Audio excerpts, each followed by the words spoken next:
যে কখনো ভুল করেনি সে কখনো নতুন কিছু করার চেষ্টাই করেনি। গতকাল থেকে শিখুন, আজকের দিনটাকে নিয়ে বেঁচে থাকুন, আশাটা আগামীকালের জন্য।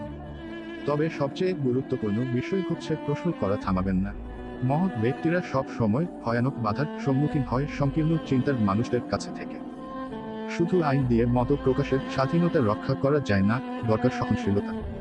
এই পৃথিবীতে সবাই জিনিয়াস, কিন্তু আপনি যদি একটি মাছকে তার গাছ পেয়ে ওঠার সামর্থ্যের উপর বিচার করেন তাহলে সে সারা জীবন নিজেকে শুধু অপদার্থই ভেবে যাবে। যে কোনো বুদ্ধিমান বোকা জিনিসকে বড় করতে পারে, আরও জটিল এবং আরও তীব্র। এটি একটি প্রতিভাকে স্পর্শ করে এবং সাহস অনেকটা বিপরীত দিকে অগ্রসর হয়। যে কোনো যুক্তি আপনাকে এ থেকে বি পর্যন্ত নিয়ে যাবে, কিন্তু কল্পনাশক্তি আপনাকে সব জায়গাতেই নিয়ে যাবে।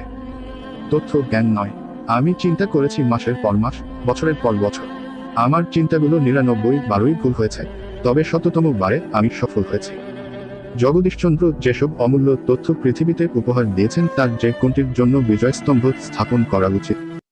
একজন সুন্দর, আকর্ষণীয় রমণীর পাশে 2 ঘন্টা বসে থাকুন, দেখবেন সময় উড়ে চলে গেছে। এবার গ্রীষ্মের গরমের মাঝে রাস্তায় 2 মিনিট হাঁটুন, মনে হবে আপনি অনন্তকাল ধরে হাঁটছেন।